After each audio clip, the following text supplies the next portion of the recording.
Hi, it's great to be here and thank you for stopping by. I am Melliyal Annamalai, a product manager with Oracle, and my current focus area is graph databases and graph analytics. And in my role, I frequently speak with developers talking about this cool and powerful technology. And I also work hard to ensure that the product is easy to use and has all the functionality and APIs that you as developers can use so that you can get your job done easily.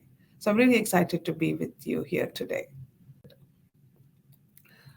The agenda today is going to be on what's a graph data model, and then I will walk through examples of modeling and creating graphs from relational tables. And then I will walk through some examples of querying a graph. We'll also have a demo around that. And then analyzing a graph based on all the graph analytics algorithms that are available from graph theory. I'll wrap up with some customer examples and resources of how you can get started. So what are graphs? Graphs help you look at your data through the connections that exist in your data. And these connections are everywhere around us. In social networks, these connections are more explicit, like accounts following other accounts or connected to those accounts.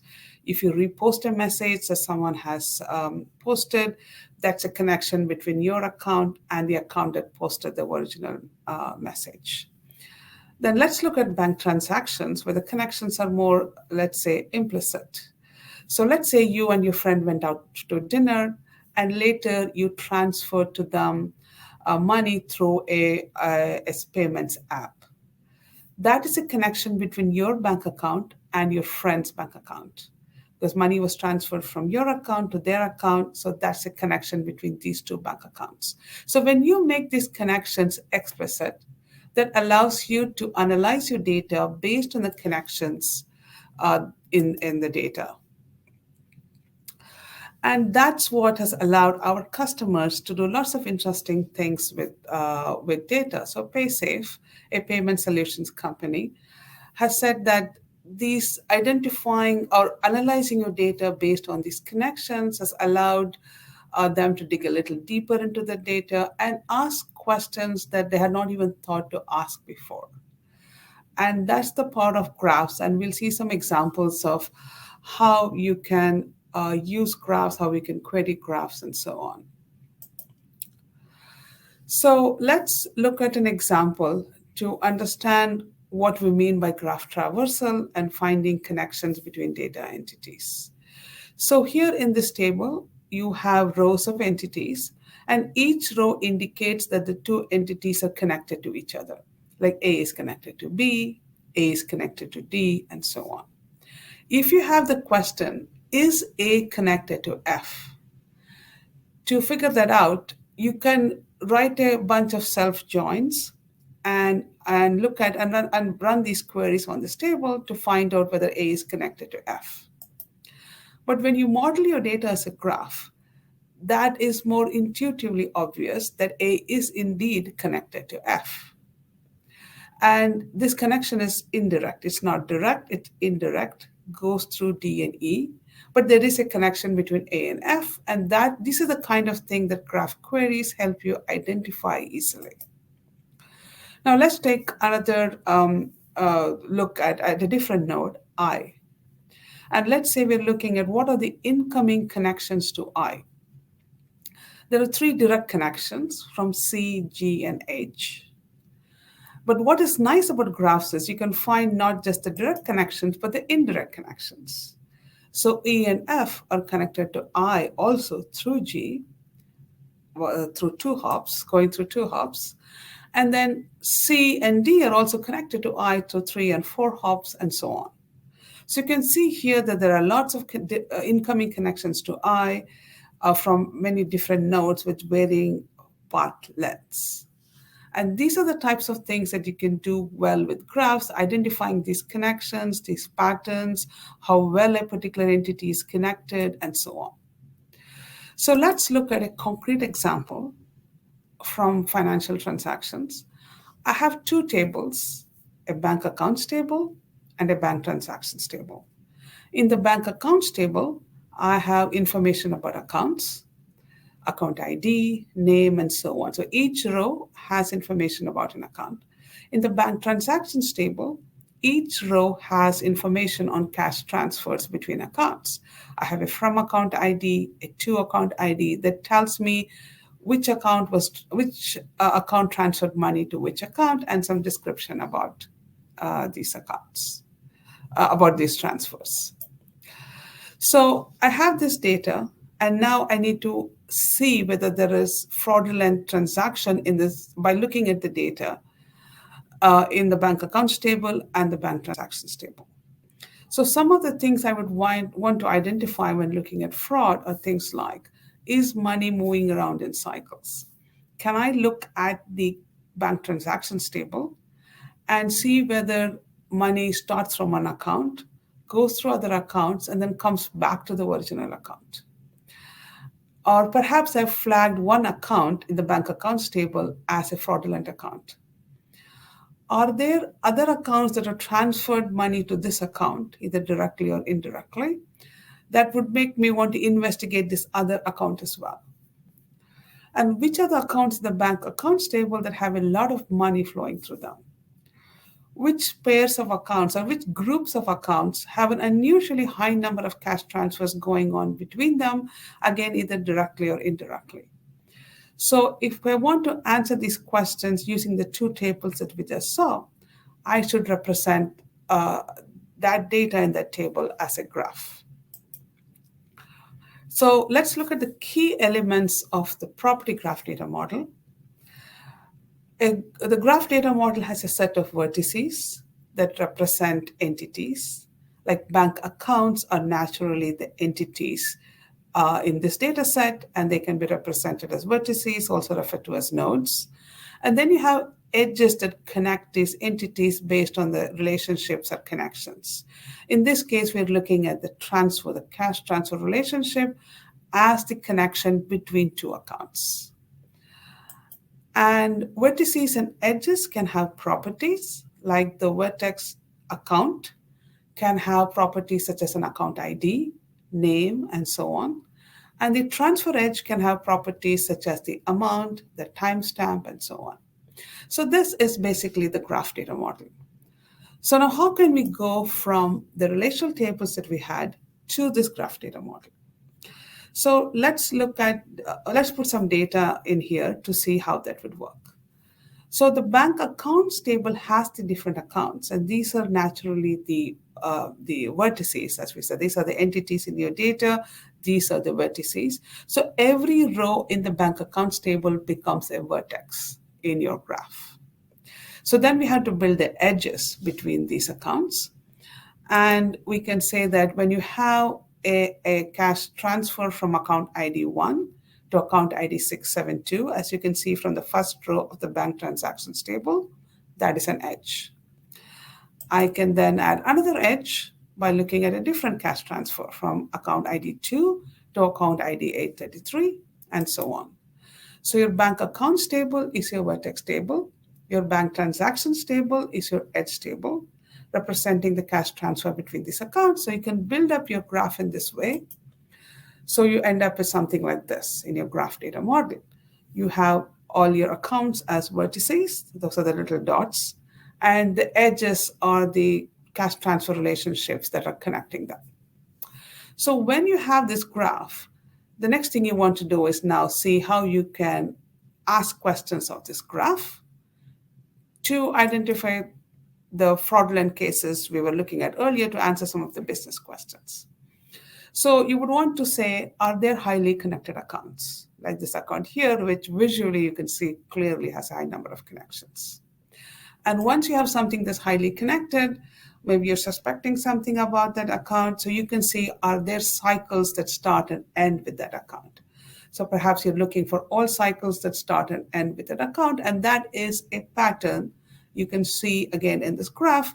And we'll see shortly how you can ask queries so that you can identify whether this pattern exists in this graph. And you want to maybe look at two accounts. Maybe one of them has been identified as having some suspicious activity. You want to see whether another account is connected to this account. So is there a path between these two accounts? And that's again a pattern you can ask, you can specify in your graph query. And are there accounts that are not very connected, that are just not having a lot of activity? Again, that's something you can look at by looking at the pattern of the vertex and how well connected the vertex is to identify whether there are some accounts that are really not connected well at all. So now that we're visually seeing how you can ask questions of this graph to solve some of your business problems. Let's see how we can run these queries using a graph query language. So when you're using the graph feature of Oracle database, when you create a graph like the example I was just showing, you create a property graph view over the data and tables. So the graph that we created, the bank graph, let's say we say, is a graph over the table, is a view over the table data in the bank accounts table and the bank transactions table. In other words, there's no data copy. Data is not materialized. Data remains in place. So all your other applications using those tables, nothing needs to change. You're just creating a property graph view on the data. And this is particularly useful for operational workloads because now your data can continuously being updated underneath. Your bank transactions table could keep getting updated as you add newer and newer transactions, and those edges will automatically be reflected in the graph. So that's the power of using a property graph view over data in relational tables. So to create such a property graph view, you would have here a syntax that looks like this. I'm using here the property graph query language, which is a SQL-like language for creating graphs and querying graphs. So I see here that you can see here that you have the vertex table specified as a bank accounts table. The edge table is specified as a bank transactions table. It also specifies the key for each table and the source key and the destination key for the edges coming from the bank transactions table. So they are pointing to the account ID column in the accounts table and so on. So you once you determine your vertex tables and your edge tables, you can write a create property graph statement like this, and then you can create this property graph view. And then you can start querying this data, again using the property graph query language, or as we plan in 23C, you can use SQL. So in 23C, we plan to implement the 2023 SQL standard that now includes support for working with property graphs. And we plan to implement that. So when that is available, you can use SQL to query your graph. But if you're using 19C or other databases, and you don't want to wait till 23C, you can start using graph functionality with the property graph query language, which is a SQL-like language. So just like the SQL version that you see below, the query at the top is the PGQL version of that query, and it has the select clause, the from clause, the where clause, and so on. And the line in blue is the way you specify the graph pattern.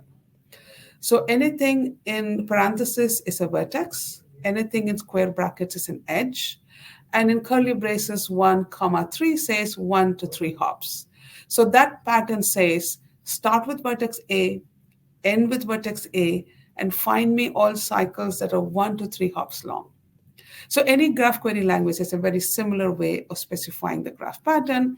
We have included this with SQL constructs to make it easy for SQL developers to learn and use. And as I said, planned in 23C is this functionality in SQL itself. So when you're working with property graph views, you can use any number of client tools. In SQL Developer, we have a PGQL worksheet. SQL CL, we have a PGQL plugin.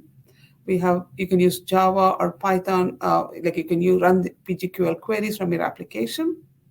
And we also have a graph visualization tool that you can use to run queries and then visualize the results. And once again, what's coming in the future is the support to do this in SQL. So with that, let me switch over to my first demo where I'll run a few graph queries. So for this demo, I will use the Graph Studio feature of Autonomous Database that helps you get started with graphs in minutes. So Graph Studio is available anytime you provision an Autonomous Database instance.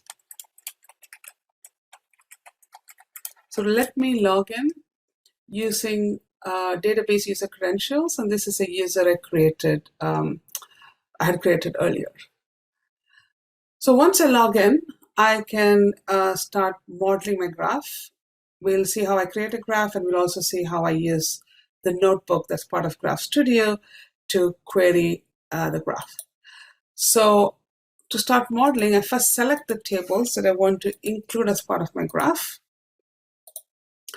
because I'm going to create a graph view here. I'm going to create a graph view of this the graph from these tables. And once again, I'm not going to materialize this data. I'm not copying the data anywhere. I'm just going to create a property graph view on this data. So I've selected these tables, and when I click next, the automated modeling tool gets to work and has identified that this is a vertex table and this is an edge table, and it does so by looking at the primary key information and the foreign key constraints that have been defined. I can go look at the source here to look at the syntax of the property graph query language query. If I were to do this manually, this is what I would have done. I can override this if needed, or I can go back to the designer tool here and make some changes. For instance, I want to change the name of the label to be transfers, which should make the queries kind of more easier to read. I can make other changes in the direction of the edges and so on. And then I'm ready to create a graph. So when I create a graph, I'm going to call this bank graph. And once again, I want to emphasize while this is creating that data is not being materialized. I'm just creating a graph view. I'm populating some metadata tables here. And while this is ongoing, we can take a look at some of the other icons that we have here. We started at the home page. Here is our graphs page, which will show the graph that we have. And it should include the bank graph that we just created. And then I can go over to the notebook environment, and then I can click on bank graph to open the notebook.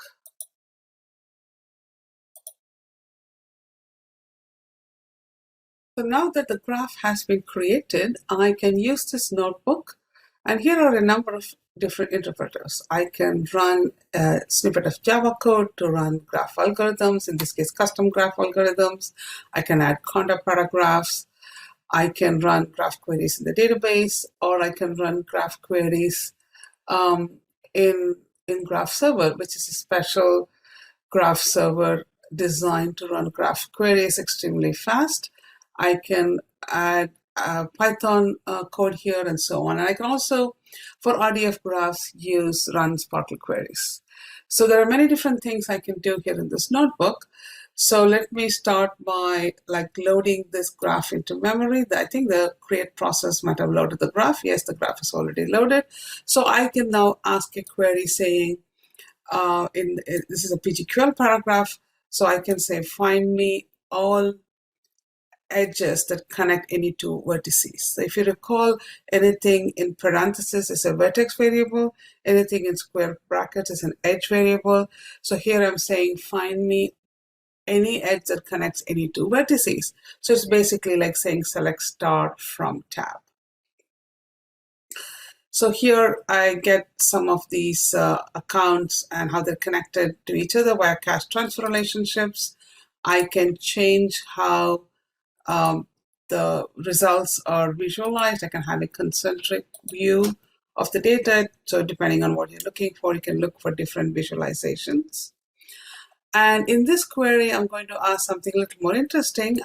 And before going into that, let me again highlight that you can see that the PGQL graph query language is very SQL-like. It has a select class, it has a from class, it has a where class, and so on. And we've aligned it as much as possible with the SQL standard that will include support for property graphs. So along with the familiar SQL constructs, you have here the match clause that gives you the ability to specify a match pattern. So here you're saying start with a vertex with variable A and end with, again with variable A. So this means I'm looking for cycles. I'm looking for a list of connections that form a cycle in this graph, and that would be 1 to 5 hops long. So I'm going to say find me all cycles 1 to 5 hops long, starting from account ID 534, because that's what I've specified here. And you can see here a 3-hop cycle. If I change this to a different account, I will get a different result now looking for cycles starting from 387, and there's a 4-hop cycle here. Now I'm going to run a PGQL query that will count the number of incoming and outgoing edges and rank vertices in descending order of that number. So what we're looking to see here is accounts that have had a lot of activity, lots of incoming transactions and outgoing transactions. And we see here that 934 and 387 are 2 such accounts with a lot of activity.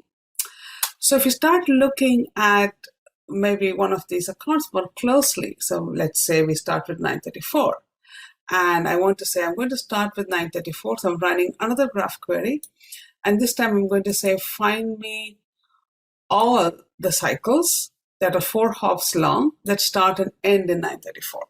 So match all is find me all the cycles. Again, the A for both the source and the destination indicates that we're looking for cycles. So when I run that query, I get something like this. And I see here there are 3 cycles that are 4 hops long that start and end with account 934. So now I'm going to increase the number of hops to 5. Again, I'm staying with account ID 934. I'm looking for cycles. And I'm saying, okay, find me all cycles that are 5 hops long. So when I run this query, I get now many more cycles. And this to me makes it very suspicious, because when I grow the number of hops in a cycle, the number of cycles I'm finding in the graph is increasing. So that to me tells me something suspicious, that maybe 934 is routing money through a lot of different accounts to try and hide whatever this account is doing. So now we saw that 387 also had a high number of transactions. So let's now look at both 934 and 387 and see whether there is a path between the two. So I'm looking to find the shortest path between 934 and 387, and the plus sign indicates 1 or more hops. So I'm going to find a path between 934 and 387 that is 1 or more hops long, and I can say, aha, now I do find a path between 934 and 387. So if they're both fraudulent for other reasons that we were looking at, there's actually a link between them. It's an indirect link, it's not a direct link, and this indirect link is, you're able to find this indirect link because you're querying this data as a graph and looking for this kind of a path in the graph. So I can run a few more queries here. I can say, find me the 3 shortest paths between A and B. And again, A is 934 and B is 387, because I want to see whether A and B are connected in multiple ways. So I can see here that 934 and 387 are indeed connected in multiple ways. So maybe whatever activities 934 is engaged in might be also activities that these other accounts are involved in some way. And here I'm looking for the top 5 shortest paths. And when I run this query here, I can see here that there are indeed more paths that are 5 hops long. So I can keep increasing the distance, and I can keep finding more and more paths between 934 and 387. So all of this gives me more insight into how these different accounts are connected, especially if an account is fraudulent, which are the other accounts that I should be more closely looking at, and so on. So let me go back to my slides now. Now that we have looked at a demo and looked at how you can run queries on your bank graph, let me now move to another interesting topic in graphs, that is graph analytics. So in graph analytics, you're looking at the entire structure of the graph and analyzing the graph for finding insights such as which are the highly connected vertices, which are the highly connected clusters within your graph. So let's go back to the original simple example that we had, where we had node I, which we see is clearly highly connected. So let's say I add 3 nodes to this graph, J, L, and K. And you can see here that J has only one incoming connection from node I. But node I is highly connected, as we saw earlier, lots of incoming paths to node I. So node J is probably important. It has only one incoming connection, but it's coming from I, an important node, which makes J important. So in something like social network analysis, this would be, you would use something like this to say, it's important who you know rather than how many people you know. And an algorithm that can help you identify which are the important nodes based on whether you're connected to other highly connected nodes is the PageRank algorithm. It's very popular, used in many different applications, and it is very useful for various things that you can do with graphs. And PageRank is one of the different algorithms that are available with Oracle Graph. We have over 60 pre-built graph algorithms that you can invoke with an API. We'll see that in the demo as well. So we have PageRank falls into the category of ranking and walking on the top right here. We also have a whole category of algorithms for detecting components as tightly connected subgraphs within your graph, and pathfinding and machine learning algorithms as well. So all of these algorithms are available to you to work with your graph. So going back to the bank graph example, if I want to find out accounts that might not be highly connected themselves, but are connected to a highly connected node, once I run the PageRank algorithm, these are the accounts that would likely have a high PageRank score. So when you run the PageRank algorithm, every account will have a PageRank score. So these accounts, for example, 967 is connected to 259, 102 is connected to 259, and then 581 is connected to 102, which is connected to 259. So these are the accounts that are likely to have high PageRank scores as well, because they're connected to a highly connected node like 259. And when you're using Oracle Graph to run these graph analytics algorithms, what you would do is you would load your property graph view, the graph that's specified in your property graph view. You would load that into the graph server. This runs in a mid-tier container and is designed specifically for running graph analytics algorithms at very high speeds, because some of these can be compute intensive. So this is a server designed to run graph operations in parallel. And as you can see here, I'm invoking the PageRank algorithm. It's a simple API call. I can either use Java or Python APIs in my application to run these algorithms. And before I go into the demo, I just want to show one more example of where graph analytics are powerful. So here I have an example with 3 tables, a customer table, a movie table, and information on which customer watched which movie. So customers will all become vertices, they're entities. So every customer will become a vertex. Every movie will be a vertex. And then you have information on which customer watched which movie, and that's the relationship between these 2 vertices. So when I model my graph in this way, I can do things like run an algorithm called the personalized salsa algorithm that will help me identify movie recommendations for a particular customer. Like if I'm looking for movie recommendations for Emilio, I first need to identify which customers are connected to him through the movies that both customers have watched, which indicates they have similar interests. And then I can find the movies that these customers have watched that Emilio has not watched and make those recommendations. So this algorithm again assigns scores to customers and movies based on these connections between these entities. So this is a powerful way to recommend products to someone.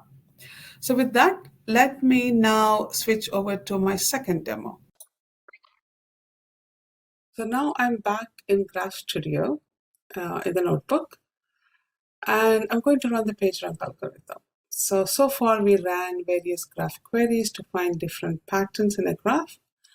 And now I'm going to run the PageRank algorithm to understand certain other things about the structure of the graph. So what the PageRank algorithm does is it identifies the importance of a vertex by looking at whether it is connected to other important vertices. So not just counting the number of incoming and outgoing edges, but looking to see whether it is connected to other important vertices. Like in social network analysis, this means identifying accounts that buy based on who they know rather than how many people they know. So now that I've computed the PageRank values, every vertex in the graph will have a value between 0 and 1 that determines how important that node is. I can now use these values in a query, in a PGQ query. So just like I can select an account ID, I can select the PageRank value. And here I'm going to order the vertices in descending order by their PageRank value. We had seen 387. 387 had a high number of incoming and outgoing edges, also has a high PageRank value. But 934 has been pushed down to 4th place. And 406, interestingly, has a high PageRank value as well. So because the number of the PageRank values and the determination of importance by incoming and outgoing edges need not be the same. So here I'm going to use these PageRank values in this particular query. I am saying start with 934 and find me all vertices reachable with 6 hops from account 934. So here I find all the accounts reachable from account 934, and also highlighted in red in a larger circle are all of those accounts that have a higher PageRank value. So I can visually not just see all the accounts that are connected to 934, I can also see which of those have a high PageRank value, which means they are highly connected themselves. So let me run again this query to order in descending order, to list in descending order the vertices based on their PageRank values, and also list in descending order the vertices based on the incoming and outgoing vertices, so we can combine them side by side. 387 is on the list in both, on top of the list in both. But then you see 406 here, where 934 was second. So on the left, when you're looking at PageRank values, 934 has been pushed down to 4th place. So once again, you can see that the PageRank measure is different from just counting the incoming and outgoing vertices, edges, and that's where graph algorithms are powerful. It's looking at the entire structure of the graph and identifying these new insights. So now we know that 934 and 387 have some things going on. So now I want to run the personalized PageRank algorithm, which is similar to the PageRank algorithm, except it computes the importance of nodes in reference to these two particular accounts, 934 and 387. So when I run the PageRank, the personalized PageRank algorithm, I get another property for each of these vertices, and I can use that property in a query. So I'm selecting the account ID, the personalized PageRank value, and ordering the results in descending order. And then here, we know that 387 and 934 have a high personalized PageRank value, which is not surprising because we are looking at vertices which have a high PageRank value in relation to these two vertices. Then, so let's look at 406, which also turned up earlier. So let's take a look at 406 and its immediate neighbors. So maybe there's something we need to investigate here because 406 has been showing up on some of these lists. So you can see here how we're looking using graph algorithms and graph queries to kind of find vertices that we suspect with something, find connections to those vertices, or find this new accounts to be suspicious of because they're highly connected or connected to a fraudulent vertex and so on. The last algorithm I want to highlight is shortest hop disk, which computes for every vertex in the graph, computes the number of hops it is away from a particular starting vertex. So here I'm running that algorithm with 934 as the shortest as the starting vertex.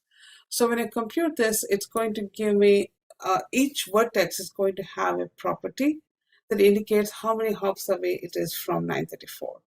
Similarly here, I'm going to create a new property that identifies how many hops away from 387 each vertex in the graph is. And then you can query the vertices based on that value. You can say, okay, find me the number of accounts that are 1 hop away from 934. Find me the number of accounts that are 2 hops away, and so on. Or then we can say that list me the accounts that are 2 hops away from 934, and so on. So you can get interesting insights that way. So that brings me to the end of the graph analytics algorithm demo. So let me go back to the presentation. Now that we've seen how powerful graph analytics can be, let's wrap up here with a couple of customer examples. This is Kesha Bank, who built their graph based on the behavior of customers, such as which products do they use. For example, if 2 customers swipe their credit cards at the same eating establishment within a few seconds of each other, maybe they're having lunch together. So this is information that connects these 2 accounts, and this is not available in other ways for them. So they build a graph using these relationships, and then they run clustering algorithms to identify which are the customers that are tightly connected to each other based on their activities. And this helps them identify customers with similar interests and similar incomes so they can better make product recommendations to them. And here's an example from manufacturing where you have components used in many different products, components used in other components and so on, and finally used in products that this manufacturer makes. And these components are the information about them is scattered across different domains, and the components are used across different domains. So they're able to traverse cross-domain links to identify impact for changing a design. For example, if the design of A1 is changed, what is the impact of that on the different components? So maybe A2 is impacted, and because A2 is connected to B3, B3 would be impacted as well, and so on. And then they can also use graph analytics algorithms to identify which are the highly connected components. So running PageRank might indicate highly connected components, which then indicates that these components are used more than any other components. And then clustering will indicate which are the components that are often used together. So tightly connected subcomponents in the graph can help you identify that. So lots of interesting use cases for graphs. So that brings me to the end, and I have just a slide on the key takeaways and then a slide of resources. So the key takeaways are that Oracle Graph feature of Oracle database has comprehensive APIs and language support for working with graph queries, or 60 algorithms for running graph analytics. And what's coming in the future is exciting. This is the use of SQL to do these graph operations. And in the demos, I used Graph Studio, an autonomous database, to make it easy to get started with graphs. I just want to remind you that these features are available in any database supported version or any database edition. So if you have a user-managed database that you want to get started with working with graphs, you can. Graph Studio just makes some things easy because it's a fully managed service. And Oracle Graph features are integrated into the database. So it's really the graph database for the enterprise because you have high availability, transactional consistency, security, and more while working with graphs. And here are some resources where you can get started. I hope you'll get started with a live lab on graphs, where you can check out a YouTube channel. And we keep posting blogs with interesting things and how interesting ways of working with graphs. So various different ways in which you can get more information and get started working with graphs. So we hope you will do that. And thank you very much for your time.